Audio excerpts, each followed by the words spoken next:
Many sources says many assassinations can occur in Turkey organized by NATO and CIA. Is this possible? What do you think? It's absolutely possible. As a former CIA spy, I'm less inclined to think that CIA is going to do this. CIA tends to provide the money and the technology, and they then look to Saudi Arabia and Israel and Belgians and Germans and others to do the dirty work. You are under attack.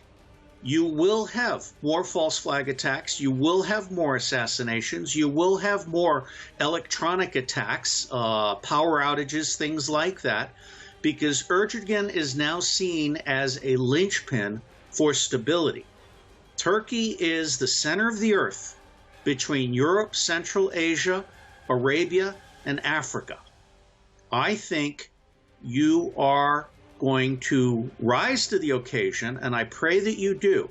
But the bottom line here is you're at war now, and it's an asymmetric war, and you cannot assume that anybody is your friend.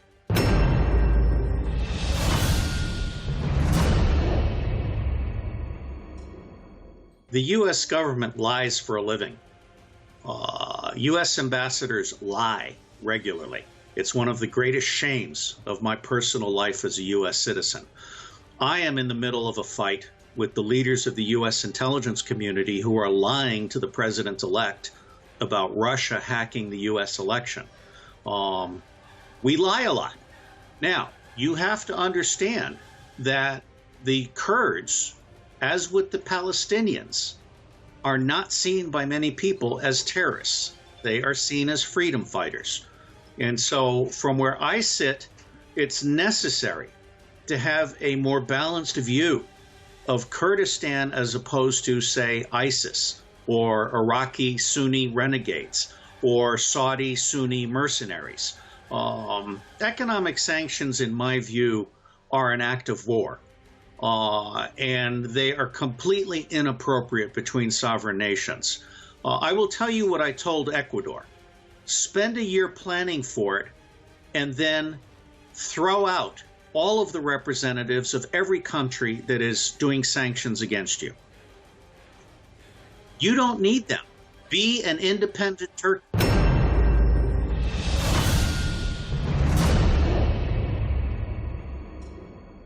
Donald Trump has enormous potential because he was elected by accident. All of the bookmakers said that he was not going to win. His best odds were 20 to 1. His worst odds were 200 to 1. He won at the very end because the Department of Homeland Security stopped the electronic voting fraud that Hillary Clinton used to steal 13 state primaries from Bernie Sanders. And he won because of the emails, which were leaked by the good guys in the National Security Agency and by an insider in the Democratic National Committee. I'm in the process of calling out the intelligence community leaders for being liars. They are lying to Donald Trump. Now, this leads to the problem. Donald Trump has already been captured by Goldman Sachs. He is already surrounded by people from the establishment who are filtering the information that reaches him. He is already being controlled by the U.S. Secret Service on where he goes and who he meets. Donald Trump is probably the hardest president they have ever had to control since they assassinated John F. Kennedy. He is acutely conscious of the fact that he himself could be assassinated any day.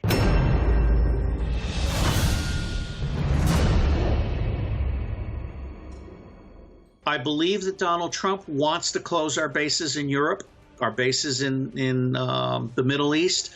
I believe that he wants to shut down NATO. I also believe that Lynn Rothschild and Evelyn Rothschild have the power to give Donald Trump $20 billion so that he'll stop talking about that. So right now, it's a roll of the dice. The United States is not a democracy. The United States is a fascist corporate state in which the banks, on behalf of the Rothschild family, control the two-party tyranny. So we have no right to be critical of Turkey. So from my perspective, Turkey is absolutely central. All sins should be forgiven as long as Turkey becomes a stabilizing force in the Middle East. And to become a stabilizing force in the Middle East, it needs to deepen its alliance with Russia and Iran, and it needs to put the Saudis and Israelis back into very small boxes.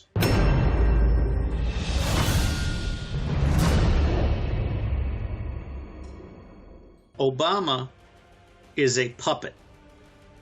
He is a servant to Wall Street. He does what he's told. He's also being lied to. Obama has lost all of his integrity. These sanctions against Russia, in my view, are Obama's doing the bidding of the neoconservative warmongers that General Wesley Clark said have hijacked the U.S. government. Obama is doing this for money. He is not doing this as a matter of principle. And I absolutely salute President Putin for showing restraint. All he has to do is wait for Donald Trump to get into office, and I think these sanctions will be reversed. Now, we do have a problem, because Donald Trump's worst enemy in the U.S. government is not the Democrats. It's the Republicans. The Republicans and the Democrats together favor the banking model that treats war as a business case. We are really desperately in need of an international open source intelligence capability that can demonstrate to the American people with precision the deep corruption that exists across the entire United States system, starting with Goldman Sachs and going all the way down to the Republican National Committee, which, by the way, I think the next batch of leaked emails will bury the Republicans.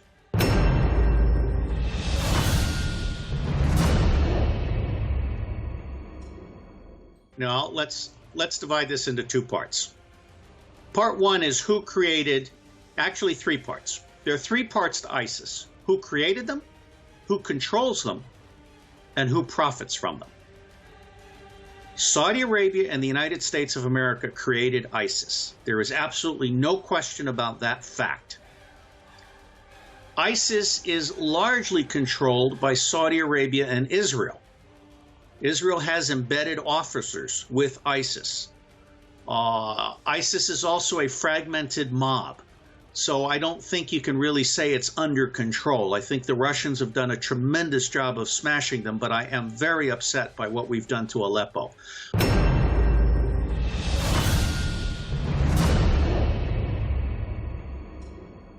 I think Putin could be enormously helpful here. I don't know if anyone in Turkey noticed, but Iran reached out to Trump recently. The president of Iran announced publicly that he bought Boeing aircraft and Airbus aircraft for 50% of the announced price. That's not only my number, that's also Trump's number. We are in agreement that the U.S. government and most people worldwide are paying double. They should not be paying as much as they're paying. I believe that Putin could help show Trump that Turkey is essential to a new world order that displaces NATO, that displaces the neo-Nazis, that displaces Saudi Arabia and